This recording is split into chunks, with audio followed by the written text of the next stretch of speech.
भारत माता की। भारत माता की। भारत माता की। अररिया के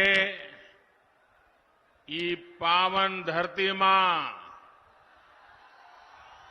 अहां सबके प्रणाम करे छी। अररिया फणीश्वर नाथुरायण जी की भूमि है और जब जब भी मुझे यहां आपके बीच आने का अवसर मिला है, हर बार बाबा मदनेश्वर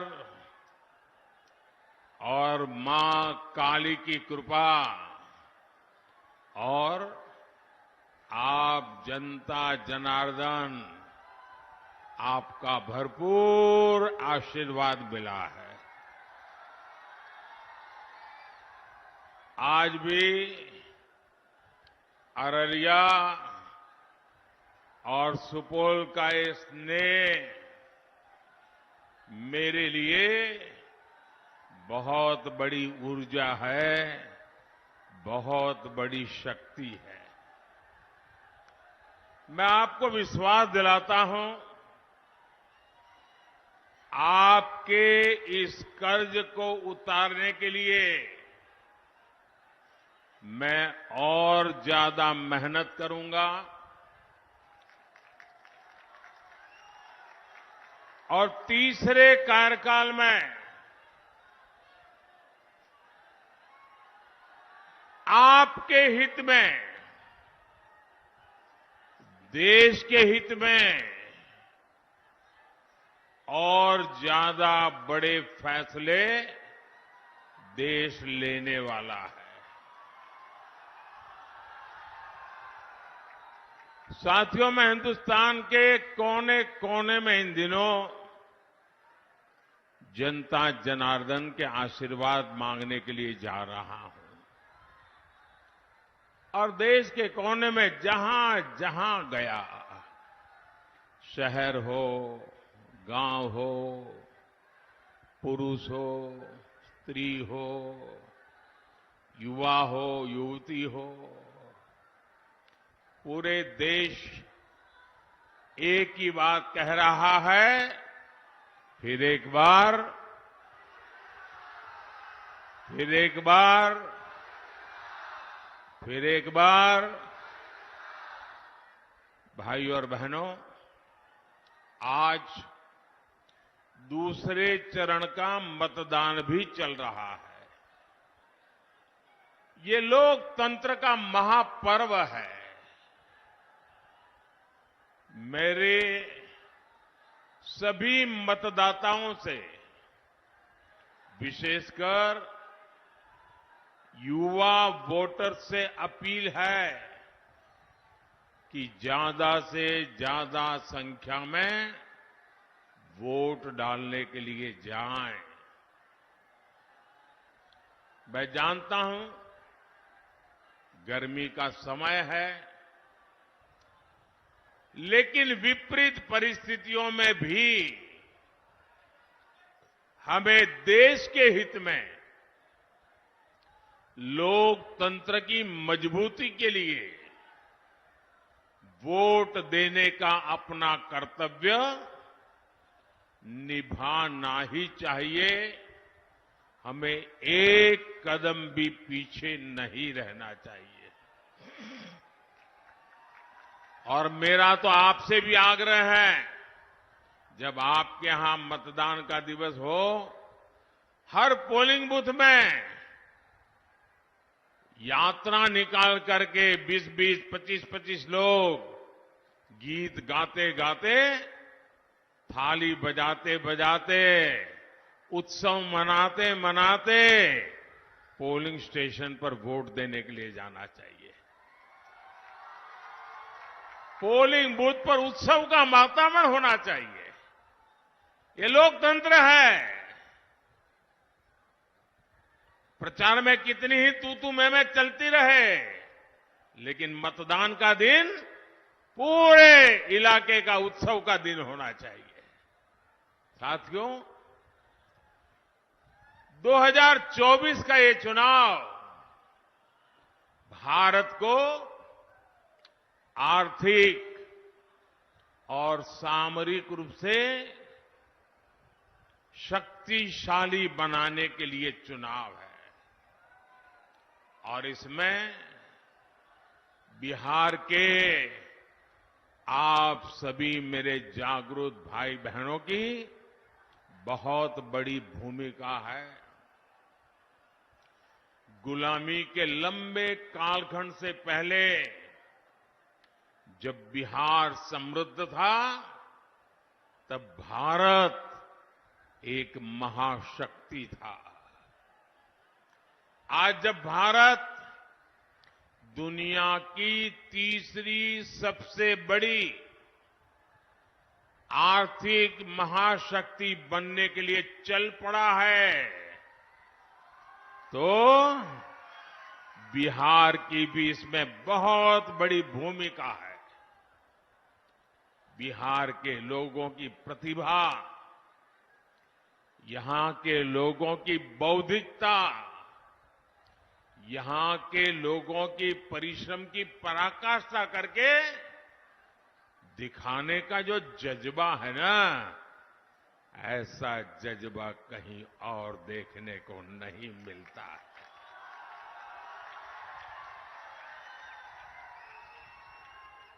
बिहार के इस सामर्थ्य को और बढ़ाने के लिए दिल्ली में आपका ये सेवक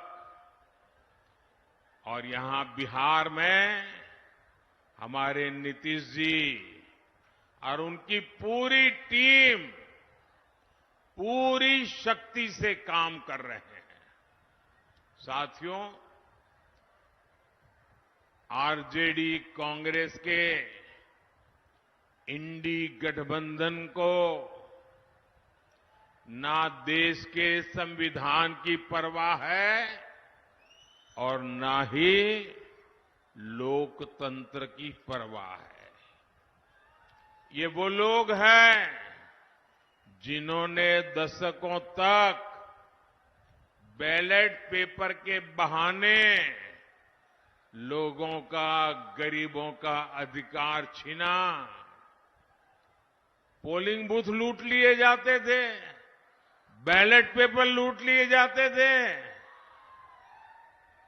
बिहार के लोग साक्षी हैं कि कैसे आरजेडी कांग्रेस के शासन में चुनावों में मतदान पत्र, बैलेट पेपर लूटे जाते थे।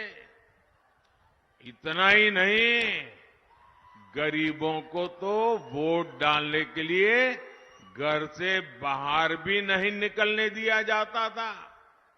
मेरे दलित भाई बहन, मेरे पिछड़े भाई बहन, उनको तो डंडे के चोट पे घर के बाहर निकलना मना कर दिया जाता था। अब जब गरीबों को, देश के ईमानदार मतदाता को ईवीएम की ताकत मिली है, तो ये जो चुनाव के दिन लूट चलाते थे, वोट हड़प करने के खेल खेलते थे, इन लोगों से बर्दाश्त नहीं हो रहा था। अभी भी वो परेशान है और इसलिए उनका दिन रात यही काम रहता है, कैसे भी करके ईवीएम हटना चाहिए, ये बटन दबाने वाला खेल बंद होना चाहिए। यही उनका खेल चल रहा है। इंडी गठबंधन के हर नेता ने ईवीएम को लेकर जनता के मन में संदेह पैदा करने का पाप किया है। लेकिन आज देश के लोकतंत्र की ताकत देखिए, बाबा साहब आम्बेडकर के संविधान की ताकत देखिए। आज सुप्रीम कोर्ट ने अभी 1-2 घंटे पहले ही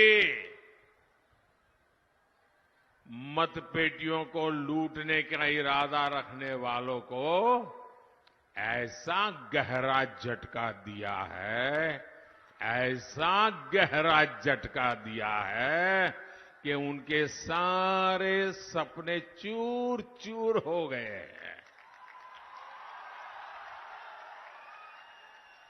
आज उच्च न्यायालय ने, सुप्रीम कोर्ट ने साफ साफ कह दिया है कि बैलेट पेपर वाला पुराना दौर वापस लौट करके नहीं आएगा।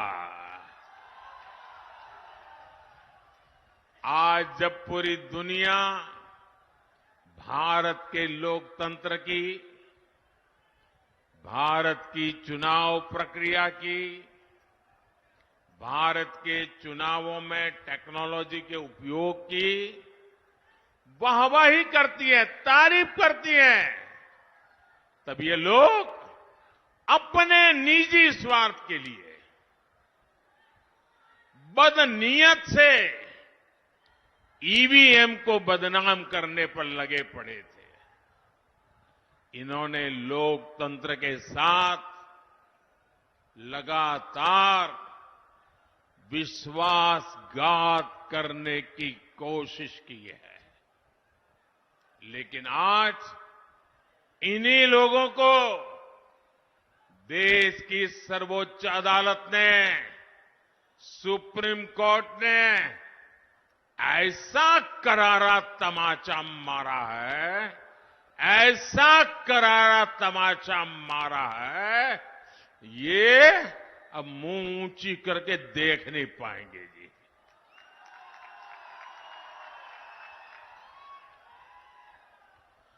भाइयों बहनों, आज का दिन लोकतंत्र के लिए शुभ दिन है। आज का दिन लोकतंत्र के लिए विजय का दिन है। मेरे साथ मैं नारा बुलवाता हूं, बोलिए। मैं कहूंगा लोकतंत्र, आप कहे जिंदाबाद जिंदाबाद। लोकतंत्र, लोकतंत्र, लोकतंत्र। मैं दूसरा नारा बुलाता हूं, बाबा साहब आम्बेडकर अमर रहे, अमर रहे। बाबा साहब आम्बेडकर, बाबा साहब आम्बेडकर, बाबा साहब आम्बेडकर। इंडी गठबंधन के हर नेता को देश की जनता की माफी मांगनी चाहिए। माफी मांगनी चाहिए कि नहीं मांगनी चाहिए?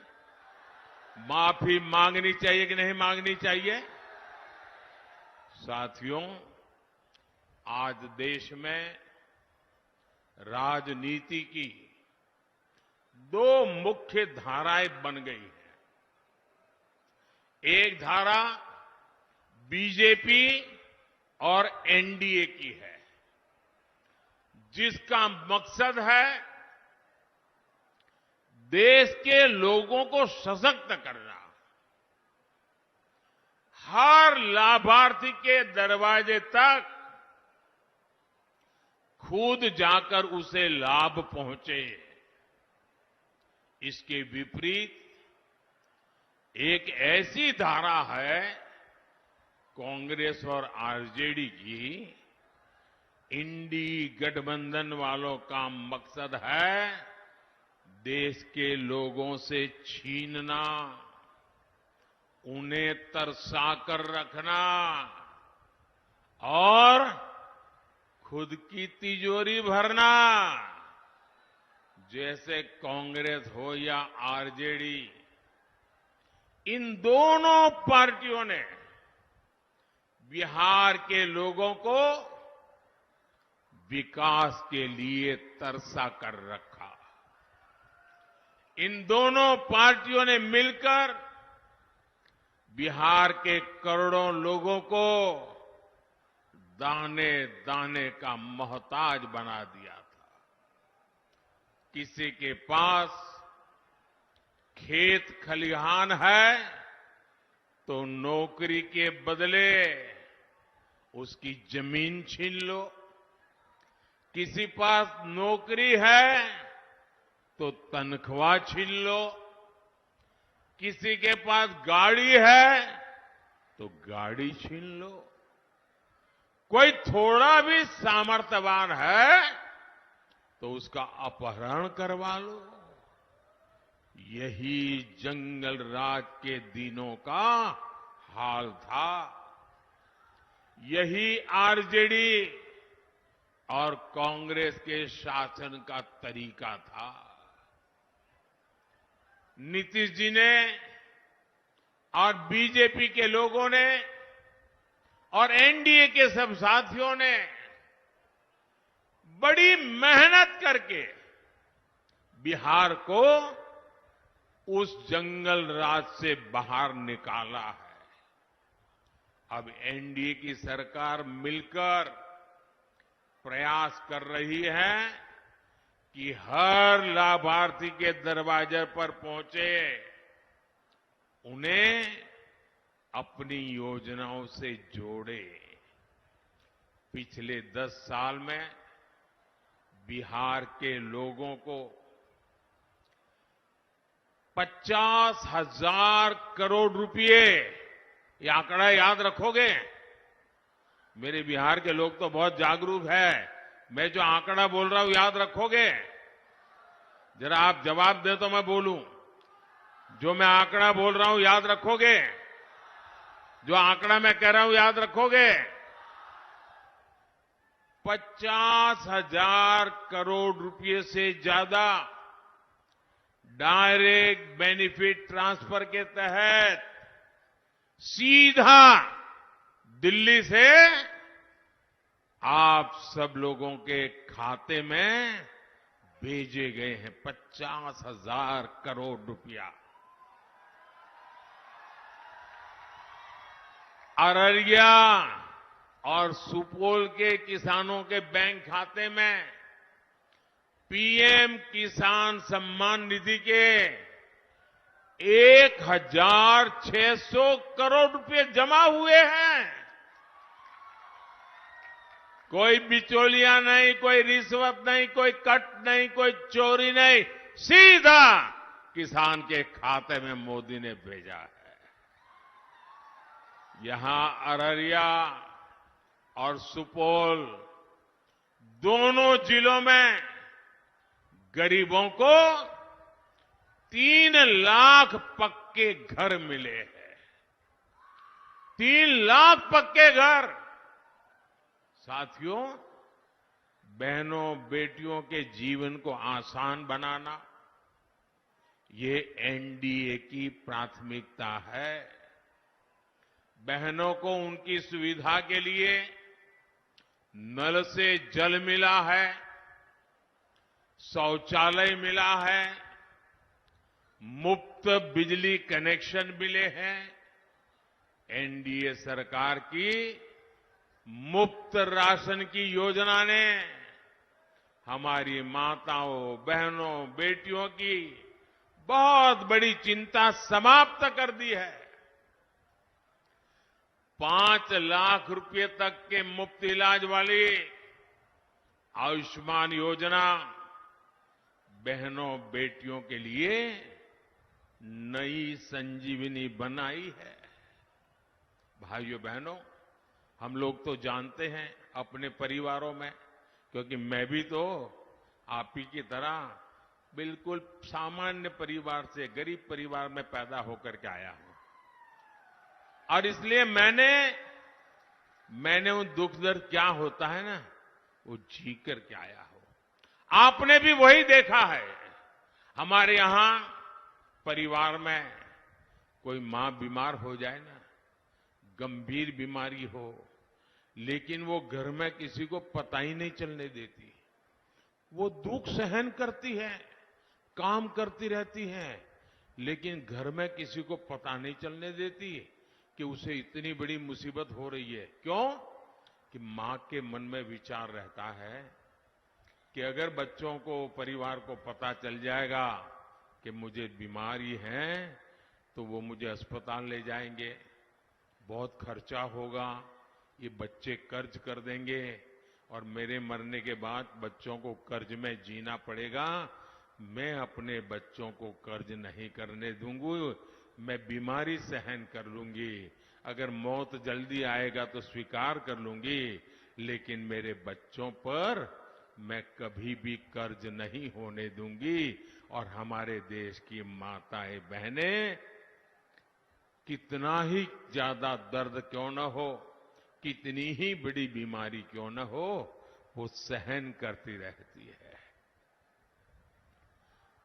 तब मेरे मन में विचार आया कि फिर इस बेटे का दिल्ली में बैठने का क्या मतलब है।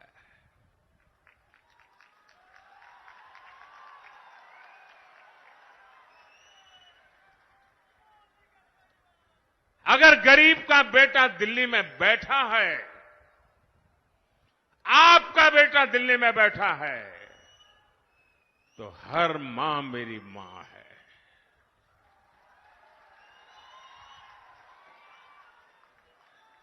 उसका दर्द, उसके स्वास्थ्य की चिंता दिल्ली में उसका बेटा करेगा और उसका इलाज का पूरा खर्चा ये आपका बेटे करेगा। और अब मैं एक नई योजना आपके पास लेके आया हूं। किसी भी जाति बिरादरी में पैदा हुआ हो, कुछ भी कमाता हो, शहर में रहता हो, गांव में रहता हो, अब हर परिवार में बुजुर्ग होते ही होते हैं। 70 साल की उम्र के माता पिता, दादा दादी, नाना नानी, चाचा चाची हमारे परिवार में होते ही हैं।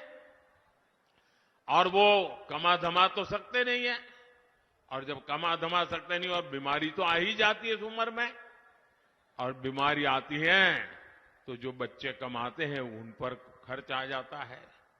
अब बच्चों के लिए चिंता होती है कि मां बाप की बीमारी में पैसा खर्च करूं कि बच्चों की पढ़ाई में खर्चा करूं। और इसलिए जो 40, 50, 55 साल का बेटा जो मेहनत करके कमा रहा है उसको एक बोझ रहता है। अब आपका ये बोझ भी मोदी उठाएगा।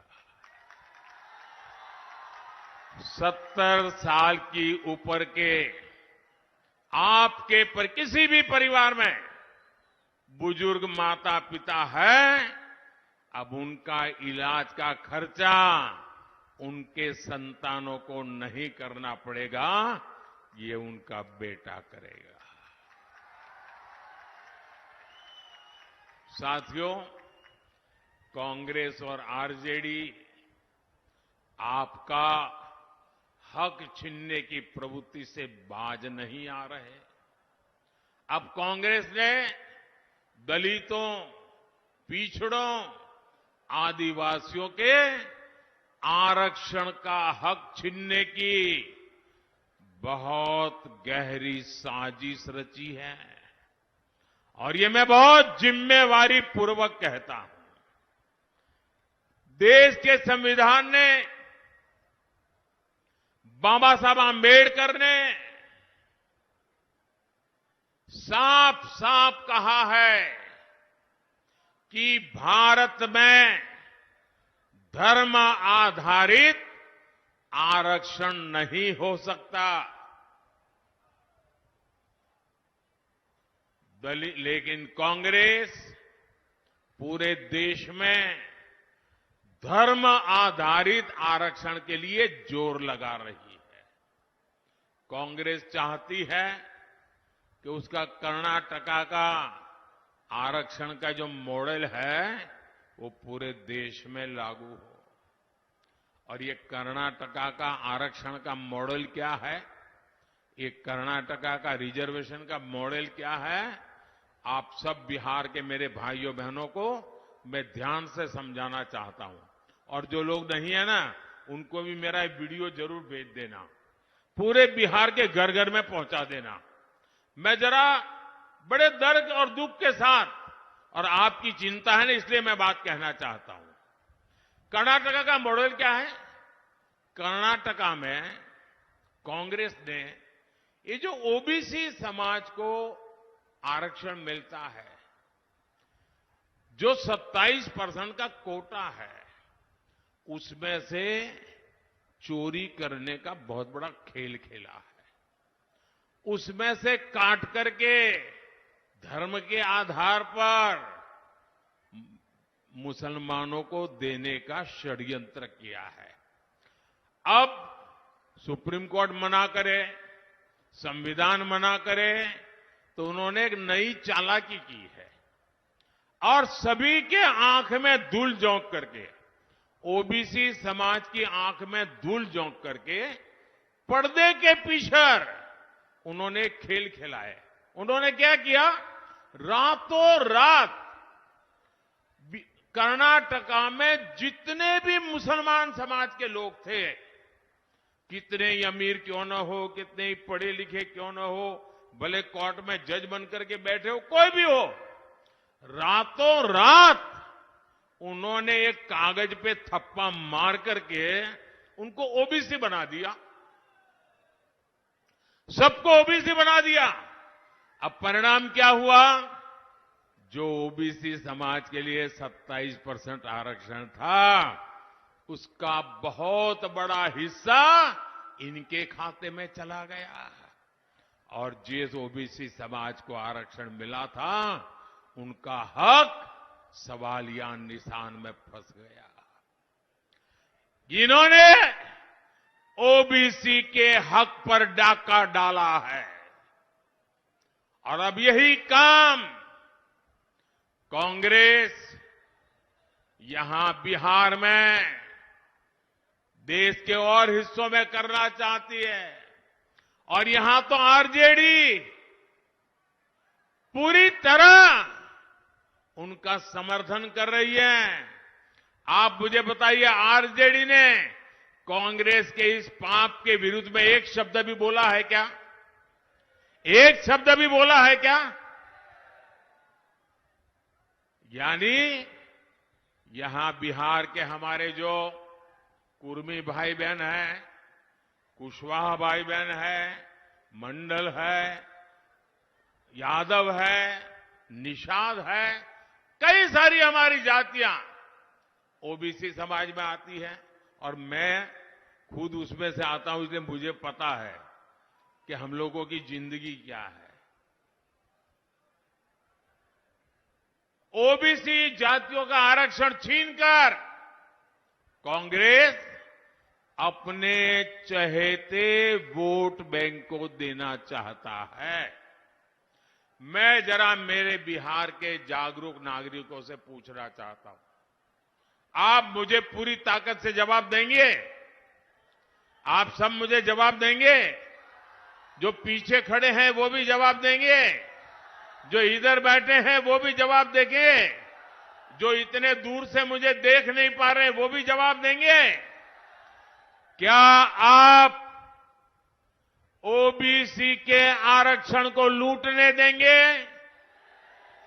क्या आप ओबीसी के आरक्षण पर डाका डालने देंगे?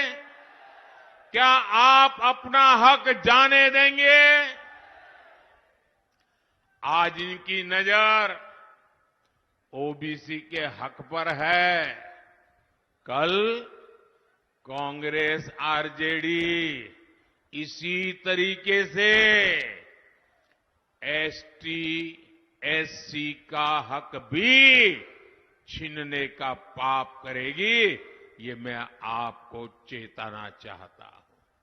साथियों, तुष्टीकरण के दलदल में कांग्रेस आरजेडी जैसी पार्टियां इतनी धंस गई हैं कि उनके लिए संविधान कोई मायने नहीं रखता। संविधान की भावना मायने नहीं रखती, बाबा साहब आंबेडकर की बात मायने नहीं रखती। 2011 में जब दिल्ली में आरजेडी और कांग्रेस की सरकार थी, ये आरजेडी वाले सरकार में थे, तब उस समय के प्रधानमंत्री डॉक्टर मनमोहन सिंह जी की कैबिनेट ने ओबीसी आरक्षण का हिस्सा छीनकर, डाका डालकर धर्म के आधार पर वोट बैंक को आरक्षण देने की मंजूरी दे दी थी। उस समय जागरूक कोर्ट ने इन्हें ऐसा करने से रोक दिया था। बावजूद इसके ओबीसी कोटे से अपने वोट बैंक को आरक्षण देना सुप्रीम कोर्ट के मना करने के बाद भी इन्होंने घोषणा पत्र में रखा। साथियों, जब मैं कांग्रेस द्वारा सिर्फ मुसलमानों को प्राथमिकता दिए जाने की बात करता हूं, इंडी गठबंधन का भेदभावपूर्ण रवैया देश के सामने रखता हूं, तो कुछ लोग आग बबूला हो जाते हैं। उनकी पूरी इकोसिस्टम पिछले एक सप्ताह से मेरे बाल की खाल उधेड़ रही है, मेरे बाल नोच रही है। आज मैं इन सबको चुनौती देता हूं। पहले तो समझ लें, 25 साल हो गए, आपने मुझे बहुत डराने की कोशिश की, अभी तक नहीं डरा पाए हो। अब कोशिश बंद कर दो। साथियों, इन्होंने यहां तक झूठ फैलाया कि अभी डॉक्टर मनमोहन जी ने ऐसा कहा ही नहीं था कि देश के संसाधनों पर पहला हक मुसलमानों का है। लेकिन साथियों, आज डॉक्टर मनमोहन सिंह जी का एक और पुराना वीडियो सामने आया है, जिसमें फिर से वो वही कह रहे हैं कि देश के संसाधनों पर पहला हक मुसलमानों का है। और ये वीडियो सामने आने के बाद कांग्रेस और उसका इकोसिस्टम, जो आए दिन मोदी को गालियां देता था, आज उनको जैसे सांप सूंघ गया है, सांप सूंघ गया है। जो मीडिया पहले के बयान को गलत ठहरा रही थी, उसने भी चुप्पी साध ली है।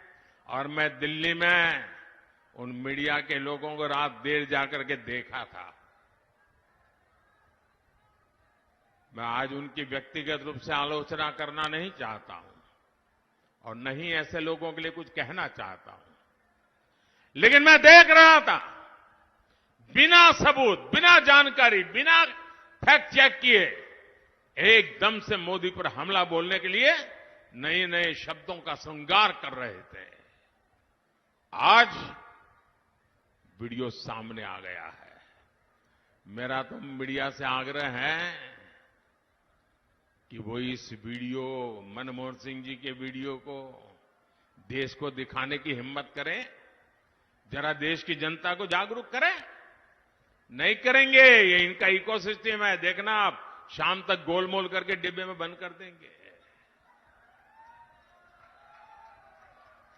देश को भी जानना चाहिए कि इंडी गठबंधन ने 10 वर्षों तक किस मानसिकता से सरकार चलाई है।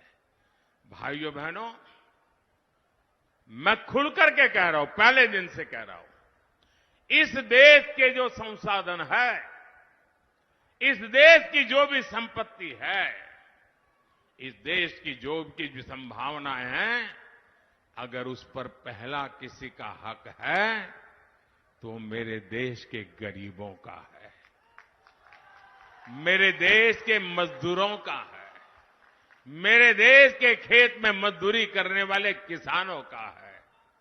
मेरे देश में गरीबी में जीने वाली मेरी माताओं बहनों का हक है। किसी भी धर्म के क्यों न हो, लेकिन अगर वो गरीब है तो पहला हक उस गरीब का है। ये मोदी की सोच है। कांग्रेस ने जिस तरह अपनी वोट बैंक पॉलिटिक्स के लिए देश के हिंदुओं के साथ भेदभाव किया, पक्षपात किया, आज कांग्रेस की कलई खुल गई है। साथियों, इस बार भी जो मुस्लिम लीगी घोषणा पत्र कांग्रेस ने जारी किया है, और मैंने पहले दिन कहा था, ये कांग्रेस का मैनिफेस्टो पर मुस्लिम लीग की छाप है। और उसका भी सार यही, सत्ता के लिए छटपटा रहे लोग संविधान तक बदलने की हद तक जा सकते हैं। भाइयों और बहनों, यहां नीतीश जी के नेतृत्व में इतने सालों से हम मिलकर सरकार चला रहे हैं। हर जाति, हर समुदाय, हर धर्म के लोगों के विकास के लिए काम कर रहे हैं। हमने किसी से कुछ नहीं छीना, संविधान के हिसाब से सबको ध्यान रखा। लेकिन कांग्रेस और आरजेडी जैसी पार्टियां अपने स्वार्थ में संविधान की मूल भावना के खिलाफ जा रही है। भाइयों और बहनों, जब कोई भी देश आगे बढ़ता है तो उसके नागरिकों की संपत्ति भी बढ़ती है, उनकी कमाई भी बढ़ती है, उनके अवसर भी बढ़ते हैं। बीते 10 वर्षों में भारत की भी संपदा, भारत के संसाधन कई गुना बढ़े हैं। अब आप मुझे बताइए, ये जो देश के संसाधन है, इन पर पहला हक गरीबों का है कि नहीं है? मेहनतकश लोगों का है कि नहीं है? जो देश को बनाते हैं उनका हक है कि नहीं है? ये हक आपका है और मोदी आपका है। ये हक गरीब का, दलित का, पिछड़े का, आदिवासी का है। लेकिन आरजेडी और कांग्रेस का कहना है कि इन संसाधनों पर पहला हक उनके वोट बैंक का, खास लोगों का है। कांग्रेस ने कहा है कि वो आप लोगों की संपत्ति का, आपकी जमीन का, आपके खेत का, महिलाओं के गहनों का, स्त्री धन का, अरे मंगलसूत्र की भी जांच करवाएंगे। उन्होंने घोषणा की वो एक्सरे लेकर के एक्सरे निकालेंगे अगर सरकार उनकी बनी, और आपके घर में क्या पड़ा है, कहीं गहना दबा के छुपा के तो नहीं रखा, ये सारा हिसाब किताब निकालेंगे। और फिर आपके पास जो भी थोड़ी बहुत संपत्ति होगी वो छीनकर उसे अपने ये लोग वोट बैंक को दे देंगे। मुझे बताइए, आपके हक का, आपकी मेहनत की कोई भी चीज ये अगर छीनना चाहते हैं, ये खुली लूट होगी कि नहीं होगी? ये खुली लूट होगी कि नहीं होगी? साथियों, हमारे गांवों में सामान्य परिवार के पास कच्चा पक्का छोटा सा घर होता है, खेत खलियान होता है। कई बार खेत घर अपने पुरखों से, माता पिता से मिलते हैं और कई बार वो खुद भी खरीद लेता है। आप सोचते हैं कि आपके जाने के बाद ये आपकी संपत्ति आपके बच्चों के काम आएगी। लेकिन कांग्रेस ने एक नई योजना बनाई है कि आपकी संपत्ति को भी आप अपने बच्चों को पूरी नहीं दे पाएंगे। वो कहते हैं 50% से ज्यादा, आधे से अधिक संपत्ति ये कांग्रेस वाले कहते हैं कि आरजेडी वाले उनकी सरकार बनेगी तो जब्त कर लेंगे, सब तक छीन लेंगे। आप अपने बच्चे को जो संपत्ति देना चाहते हैं, आपके गुजर जाने के बाद कांग्रेस उस पर 55% टैक्स लगाना चाहती है। और इसलिए आज देश में एक नया नारा गांव गांव से सुनाई दे रहा है, हर गरीब के घर से सुनाई दे रहा है और नारा कह रहा है कांग्रेस की लूट, कांग्रेस की लूट, जिंदगी के साथ भी, जिंदगी के बाद भी। साथियों, एनडीए गठबंधन की सोच को एनडीए को दिया आपका वोट रोक सकता है। उनको रोकने की ताकत आपके वोट में है। आप मुझे आशीर्वाद दीजिए, मैं जी जान से लड़ूंगा, लेकिन उनके ऐसे मंसूबे पार नहीं हो रहा। साथियों, इस क्षेत्र में नए हाईवे हो, नई रेल हो, नई ट्रेन हो, ऐसे काम हो रहे हैं। पूर्णिया में इथेनॉल प्लांट से किसानों का कितना फायदा हो रहा है। ऐसा ही काम बिहार में नया निवेश लाएगा और निवेश से नौकरी मिलेगी। इसलिए 7 मई को कमल के फूल और तीर चुनाव चिन्ह पर हर बूथ पर भारी मतदान होना चाहिए।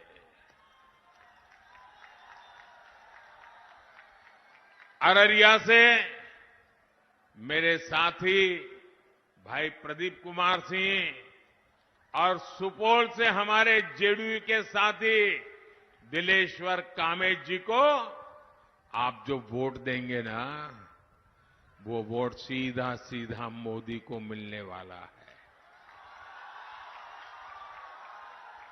तो घर घर जाएंगे, ज्यादा से ज्यादा वोट करवाएंगे।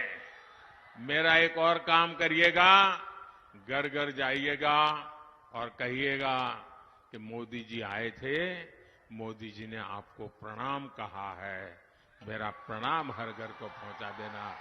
मेरे साथ बोलिए भारत माता की, भारत माता की, भारत माता की। बहुत बहुत धन्यवाद।